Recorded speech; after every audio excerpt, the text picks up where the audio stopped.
Subject Hindi.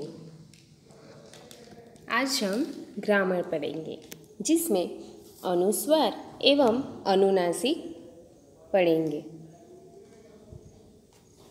अनुनासिक स्वर, इन स्वरों के उच्चारण में ध्वनि मुख के साथ साथ नासिक द्वारा से भी निकलती है, यानी नासिका यानी नाक से, नोट से निकलती है।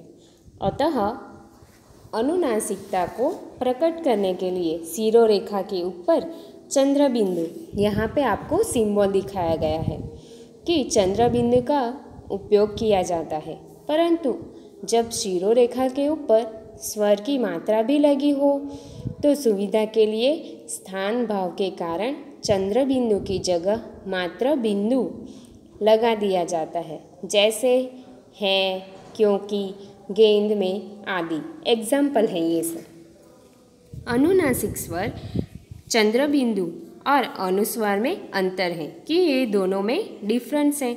अनुनासिक और अनुस्वार में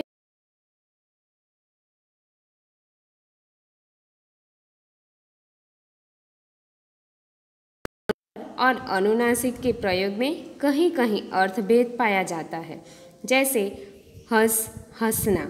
हंस एक पक्षी है और हंसना यानी लाफिंग। इसलिए अनुस्वर और अनुनासिक के प्रयोग में सावधानी की आवश्यकता है कि इसमें हमें सोच समझकर शब्दों का प्रयोग करना चाहिए और लिखना भी चाहिए। जैसे कि बिंदु, चंद्र बिंदु। हिंदी भाषा के लेखन में बिंदु यानी अनुस्वर का प्रयोग बहुत महत्वपूर्ण है, यानी ज़्यादा इम्पोर्टेंट है। बिंदु का प्रयोग विभिन्न रूपों में होता है। हम निम्नलिखित 3 स्थितियों पर विशेष ध्यान देंगे। पहला है यानी अनुस्वर के रूप में बिंदु का प्रयोग, नासिक व्यंजनों के स्थान पर बिंदु का प्रयोग, और थर्ड है अनुनासिक के स्थान पर बिंदु का प्रयोग।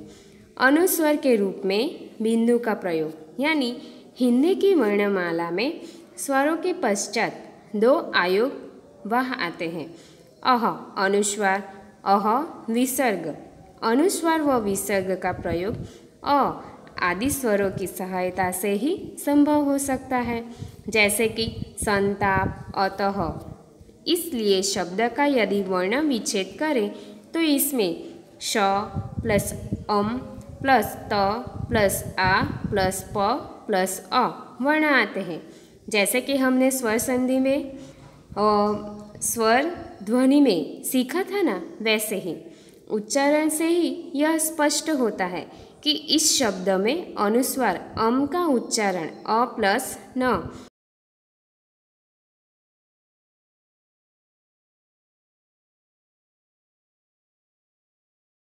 देखा जा सकता है, जैसे कि संरचना स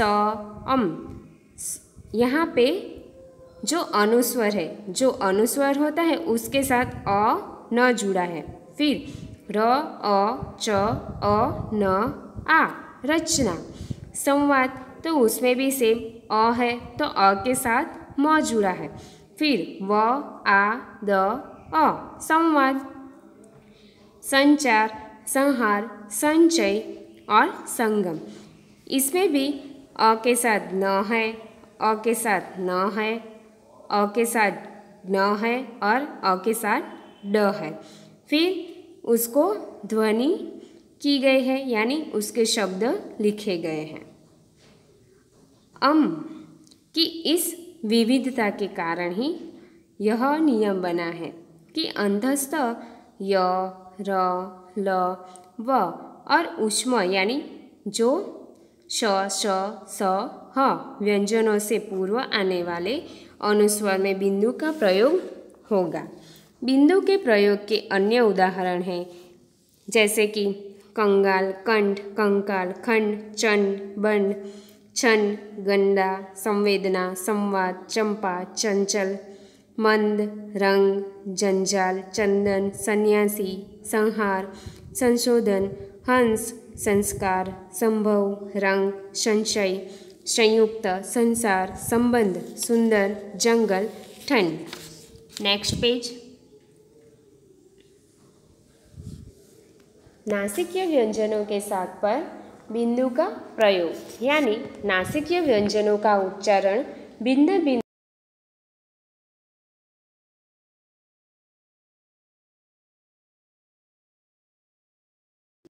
पहला है अडक, षडक, खडा, यानी क वर्ग से पहले ड, चंचल, मंजू, च वर्ग से पहले ज, ठंडा, कट्ठण, मंडल, ट वर्ग से पहले अण, पंत, पथ, चंद, धंधा, त वर्ग से पहले न, कंपन, गुंफ, चंबा, गंभीर, प वर्ग से पहले म। हिंदी के बदलते रूप व सरलीकरण के उद्देश्य से अब यह नियम बन गया है कि उपर्युक्त भिन्न भिन्न नासिकीय व्यंजनों की जगह बिंदु का प्रयोग किया जाए। संस्कृत में इनका रूप इसी तरह बना रहे, किंतु हिंदी में इनकी जगह बिंदु प्रयोग को मान्यता दी जाए। अब उपर्युक्त शब्दों का रूप इस प्रकार होगा, यानी अंक, शंख, गंगा, चंचल, मंजू, ठंडा, कंठ, मंडल, पंथ, पंथ, चंड, धंधा, कंपन, गुंफ, चंबा और गंभीर। तीसरा है अनुनासिक के स्थान पर बिंदु का प्रयोग। हिंदी में अनुनासिकता को प्रकट करने के लिए शिरोरेखा के ऊपर चंद्र बिंदु का प्रयोग किया जाता है। जहाँ पे आपको यहाँ पे जो सिंबल दिया है उसको चंद्र बिंदु कहा गया है। परंतु जब शिरोरेखा के ऊपर स्वर की मात्रा भी लगी हो तो सुविधा के लिए स्थान भाव के कारण चंद्र बिंदु की जगह मात्र बिंदु लगा दिया जाता है कि उसकी जगह पे जो बिंदु है उसको लगाया जाता है। वस्तुतः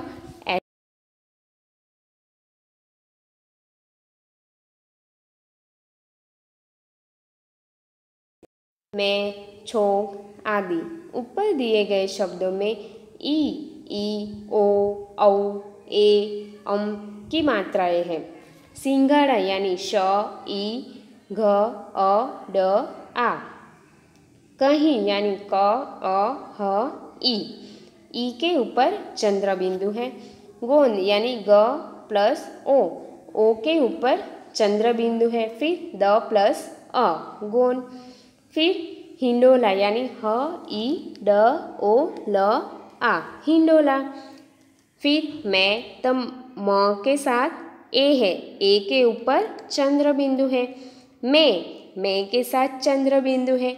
छोक तो छोक के साथ छ प्लस ओ प्लस क फिर अ, तो औ के ऊपर चंद्र बिंदु है यहाँ पे। ऐसे स्थलों पर चंद्र बिंदु का प्रयोग अटपटा लगता है, अतः केवल बिंदु का प्रयोग शुद्ध माना जाने लगा है।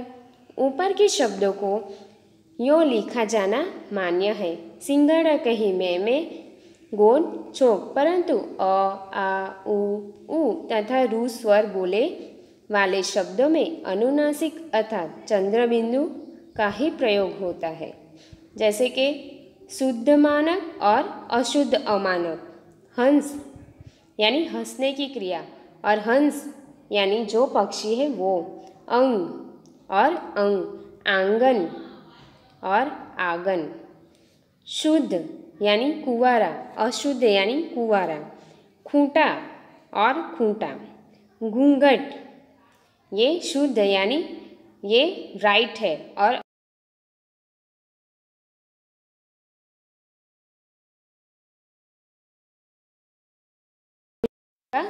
निषेध। जिन शब्दों में अनुस्वर के पश्चात य, र, ल, व, ह आता है वहाँ अनुस्वर अपने मूल रूप में ही रहता है। जैसे शुद्ध में पुण्य ये राइट है, फिर अशुद्ध है जो पुय है, ये ऐसे नहीं लिखा जाता है। फिर अन्य यानी ये वाला राइट है, अन्य ये गलत है। मान्यता ये ऐसे ही लिखा जाता है शुद्ध रूप में, और मायता ये अशुद्ध है। समन्वय, समवय। दूसरा है कड़व, कौ, कन्हैया, कन्हैया। तुम्हें, तू, है। यदि अनुस्वर के पश्चात कोई पंचम वर्ण ड, ज, अण, न, म आ जाए तो अनुस्वर अपने मूल रूप में ही प्रयुक्त होता है। यहाँ बिंदु का प्रयोग अमान्य होता है, जैसे वाडम्य, वायम्य, जन्म, जम, सम्मान, सम्मान, सम्मिलित, सम्मिलित, फिर उन्मुख, उन्मुख, तन्मय, तन्मय, उन्नति, उन्नति। Next page. अपवाद सम उपसर्ग का सम हो जाता है, जैसे सम प्लस योग, संयोग, सम प्लस यंत्र, संयंत्र, सम प्लस रचना, संरचना, सम प्लस वाद, संवाद, सम प्लस कल्प, संकल्प, सम प्लस चय, संचय, सम प्लस बंध, संबंध, सम प्लस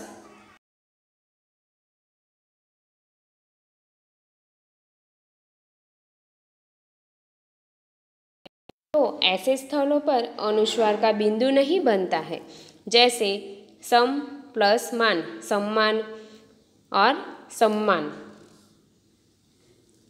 सम्मेलन, उष्मा, फिर उन्नति, वैसे,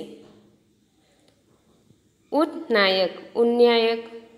उष्मा व्यंजनों श से पहले अनुस्वर की जगह बिंदु का प्रयोग किया जाता है, जैसे वंश, दंश, हंस, विध्वंस।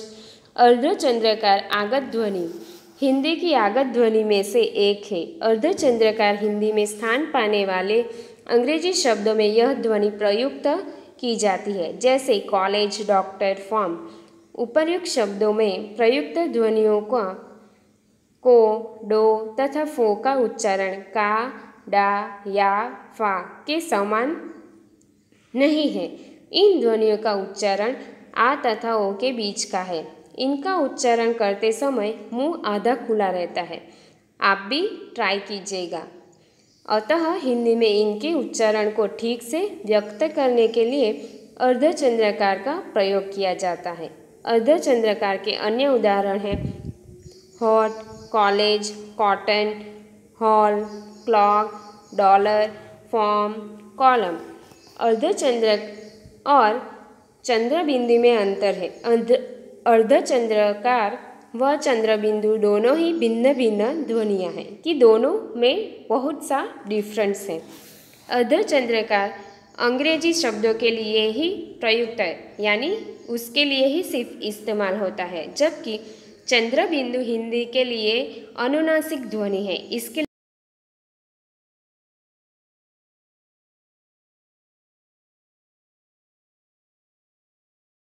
जाते हैं, जबकि अनुनासिक का उच्चारण नाक से होता है, यानी नोज से होता है।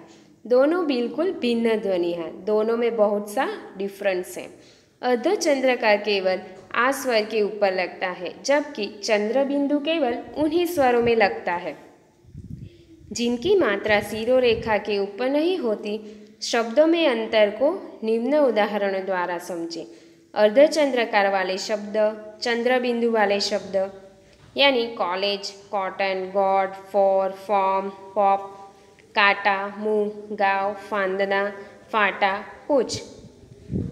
फिर है पाठ्यपुस्तक स्पर्श में प्रयुक्त अनुनासिक शब्द, ऊंचाई, यहाँ, वहाँ, कहाँ, सकूंगा, बाट, सांप, धुआं, फूकना, आंखें, बांधना, भावनाएं, सांस, मुंह, अंधेरे, गांव, धुंधले, पहुँचे, चांद, जाएंगे, ढूंढना, जहाँ, रंगी, अनूठा, कारवा, कुआ, डंस, टांग, ऊंचा, अर्जा, आंसू, उंगली, दांत, गांव और गूंज।